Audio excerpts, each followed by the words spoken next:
Broadcast is back, baby. One of those portable screens, Oh, right, yeah. so I could play GBA game anywhere.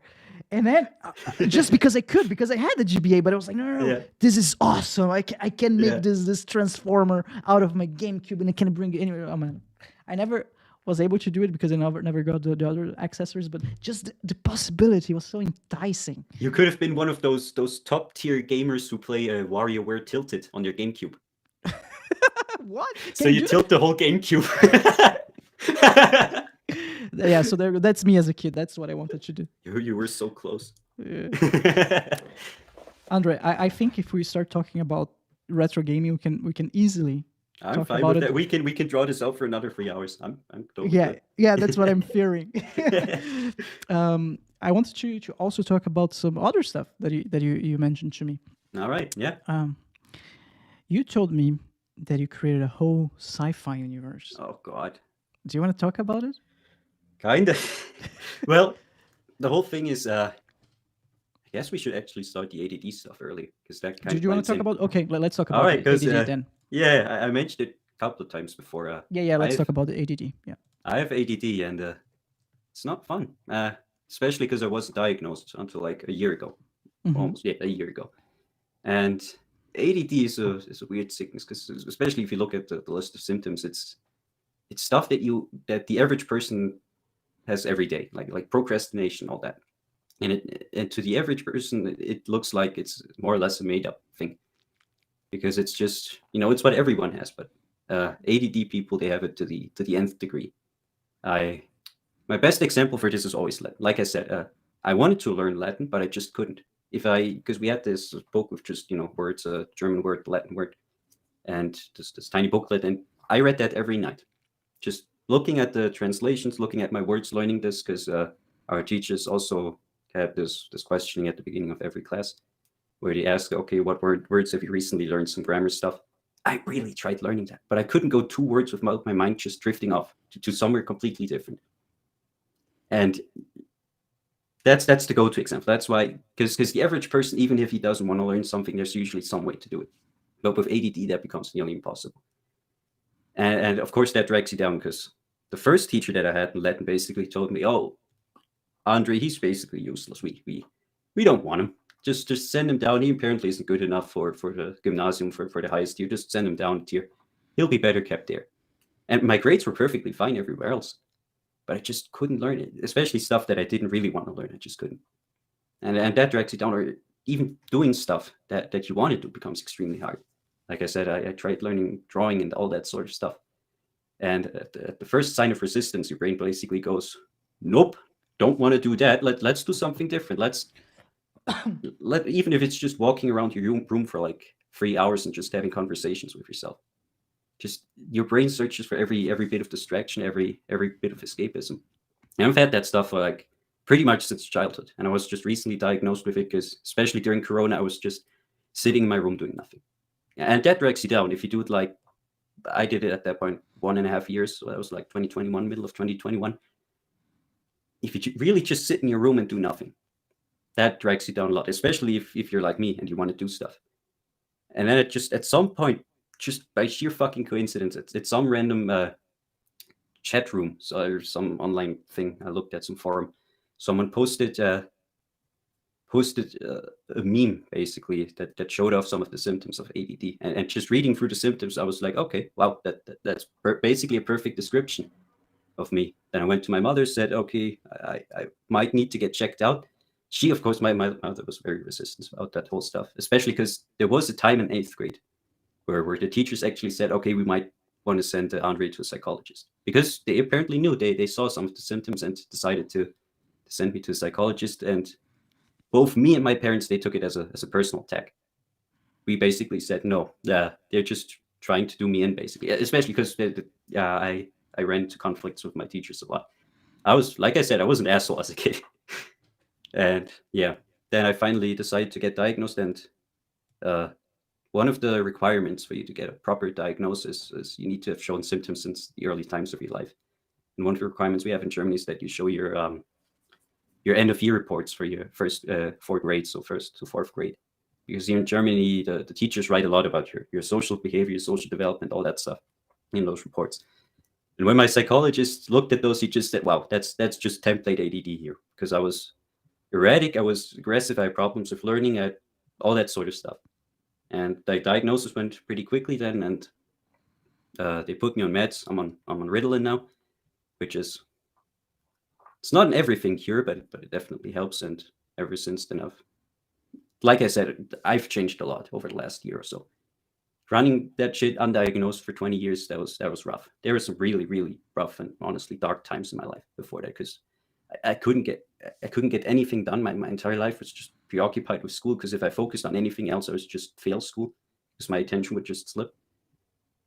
That was rough, right? And then I got diagnosed, and everything changed. Suddenly I could concentrate on stuff. I could do stuff that I wanted to do.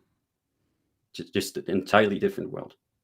So I've changed over the last a lot over the last year. Did a lot of soul searching too, I guess. Just figuring out what do I want to do now that I can actually do stuff, and all of that, right? And that's my ADD story. And because I said that we probably want to do this before the sci-fi story, because it actually they connect. Because with ADD, another problem a lot of people report is that they just can't sleep, because what you end up doing is you start these conversations in your head. Like, I've done this with this podcast too. We have like 10 more hours of podcast just in my mind, me talking to you. That's what a lot of ADD people do, because they just start imagining conversations in their head with other people. And if you do that at night, you're not going to sleep, period. Because you usually get into such competitive arguments that, you're too preoccupied to sleep, basically. And that's something I suffer too from. And if you only get like 3-4 hours of sleep every night, that can be rough. And one way I actually found that really, really helped me personally, just beating that, was just imagining stuff, creating my own stories, own characters, own world.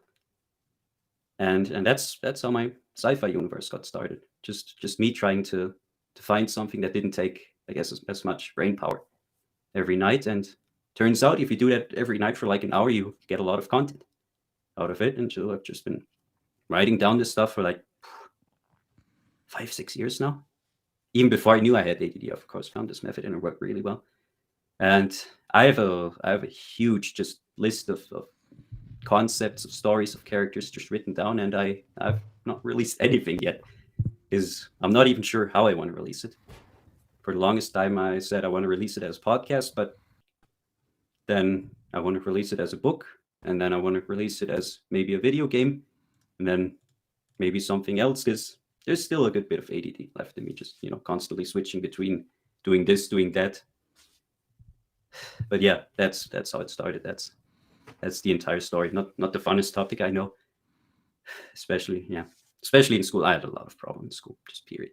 And it would have been, if I got diagnosed in 8th grade, or the symptoms were there earlier, I could have get diagnosed in like 3rd or 4th grade. But I toughed it out somehow, and here I am, and I'm feeling great. Honestly, the last year has been awesome. Best time of my life. Despite everything, the geopolitical stuff happening in the background, I don't give a shit anymore. It's been fun. So much fun. Here I am. I still haven't released any of that sci-fi stuff, but we can talk about it if you want. Oh man, that's amazing. Your ADD story is very, very interesting. So, thanks to meme. Thanks to fucking meme, of course. Thanks to fucking meme, yeah. That's how it had to happen. Yeah. Oh, that's so wild. But yeah, that was. I mean, to be fair, I was already kind of thinking about what could possibly be wrong with me at that point. I was just searching for the right mental illness, if you will, because I knew something wasn't going right. A year before I figured out, quote unquote, I wasn't diagnosed, but before I figured out I had ADD, or I found this meme, I was in a really dark spot. Because again, I was a shut-in. I was really, really socially awkward. I couldn't get out of my room. I was constantly I had huge anxiety with school, just constant sheer terror of failing, all that stuff. I was in a really, really dark spot for a good while there. And since then, I was again, of course, I mean, as a kid, I knew the concept of ADD. But back in school, we made fun of those people. We said, oh, look at these hyperactive people. What's wrong with him? He can't even sit still for 2 minutes. And I'm not like that. Because for the longest time, people thought it was ADHD, and that was the only thing. But H, of course, standing for hyperactivity, that isn't the only thing. There are different kinds of it. and I'm not hyperactive, not really, but I still have the other symptoms, and that's the mental stuff is what gets you. That can really mess you up. I mean, if 20 years was bad enough, especially like I said, some really awful teachers that I had, that can mess you up. But if it goes even longer, I've read stories of people that went like 40, 50 years undiagnosed. That's rough. That, I mean, it shapes you as a person, of course, because I wouldn't even call it mental illness. It's more like a different type of brain, because it's theorized that this whole ADD developed as back when we were hunters, and it was actually beneficial because as a hunter you could change your focus more quickly. You weren't hyper focused on one thing, but instead you could constantly switch around. But if well, in modern times, it's not all that useful, and it's also not useful when you want to actually do something, when you have big ambitions like I have sometimes, if you actually want to get something done. So the difference between ADD and ADHD is just the hyperactivity. Right, that's the only thing. Yeah. So which are the symptoms from ADD? So you told us already about the hyperactivity in your mind, right? You have a lot of self-talk. Right, self-talk, constant shift of focus. What a lot of people have, and what I also have, is, I think it's called RSD. It's rejection something, where basically every defeat and every no you receive from other people, or whenever something doesn't go well, you take it really personal. That's something I saw, especially when I went into art, because turns out art is very difficult, and you're gonna suck at art if you're gonna start off. So I just looked at my drawings and went, "Wow, I'm an awful human being." More or less, yeah. That's how it went.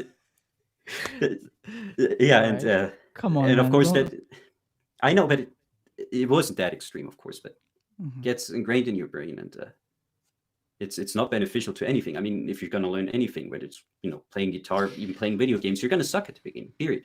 And that's.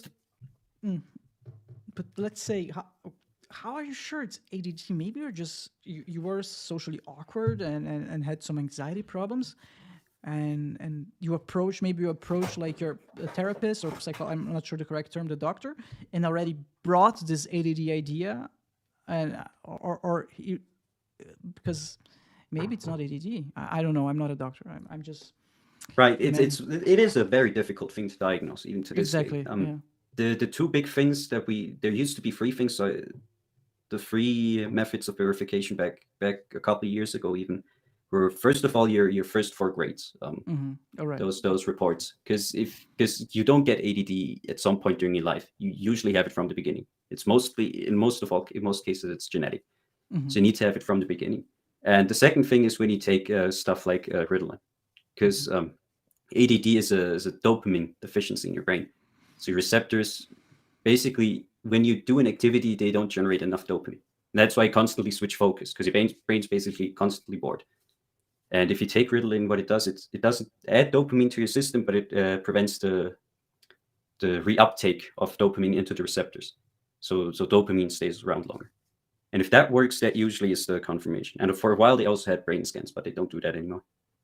And that was the confirmation. Since when are you taking Ritalin? So 1 year, you told us? I was diagnosed in, let me see.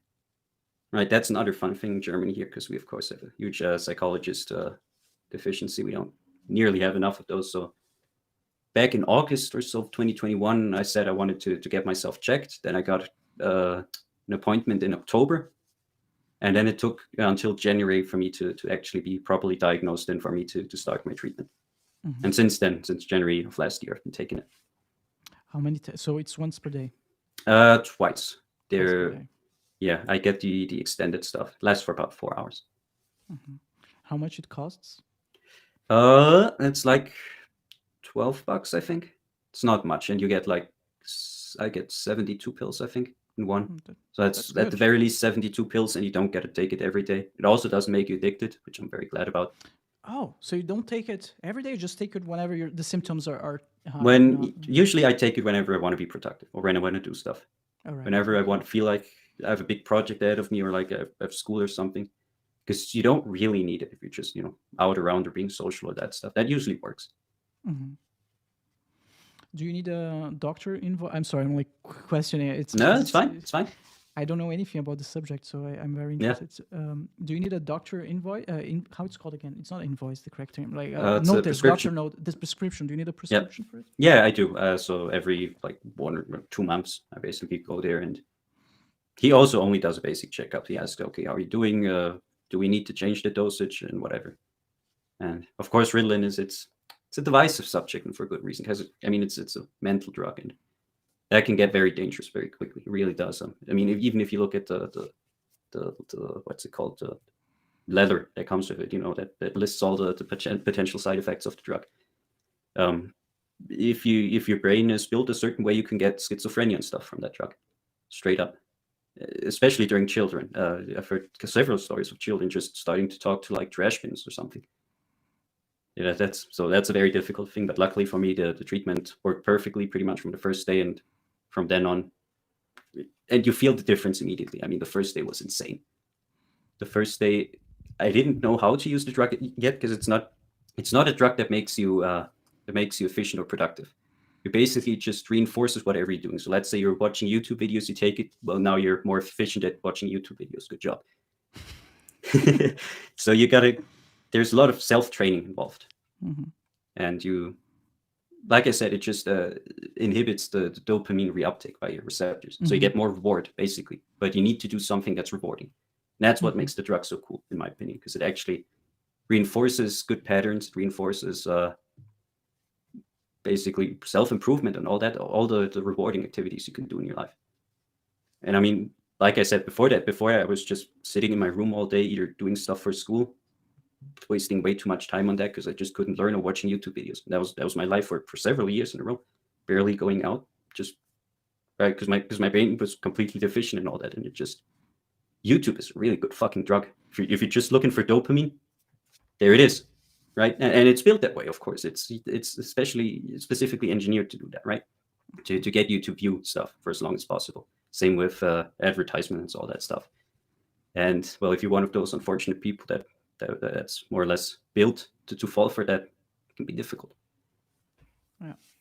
Hey, I have never seen you talking to trash bin at the office, so it's working. Yeah, I didn't develop schizophrenia. That's the last thing that needed to fucking happen in my life. Andre decides to finally get better, and he gets schizophrenia. That's something that would fit perfectly into my life. You're fine. But I'm gonna tell you, I think there's a lot of people with ADD out there do not know about it. Like this whole YouTube rabbit hole that you told me about. I mean, it's so easy to fall into a rabbit hole. I think. I don't want to be honest about it, but I spend more hours than I should just researching about aliens on YouTube. One video after the other, and it's so engaging. They tell you so many conspiracy theories, and I just want to dive in and learn all about it. Yeah, and look at that beautiful sidebar with another 50 videos that are even better than the one you're currently watching. You want to stick around on the platform for another 3 hours, don't you? Who cares? And then it's 3 a.m. I was like, dude, what am I doing with my life? Yeah, seriously, yeah. And I mean, that's what happens to people who don't get fucked over by their brain. It's rough. It's rough, definitely. So you were born with it, right? Yeah, or it's something that you developed later in life. You're born as the most up-to-date research says it's in like 80% of all cases it's genetic. So you're born with it, but you only develop symptoms. No, you have symptoms from the beginning of your life, but because school only starts later on, that's usually where you start noticing the symptoms. But there is a small subset of people that develop it through brain trauma. That could also be me, because back when I was like 8 years old, I fell from a bridge and suffered severe brain trauma. What?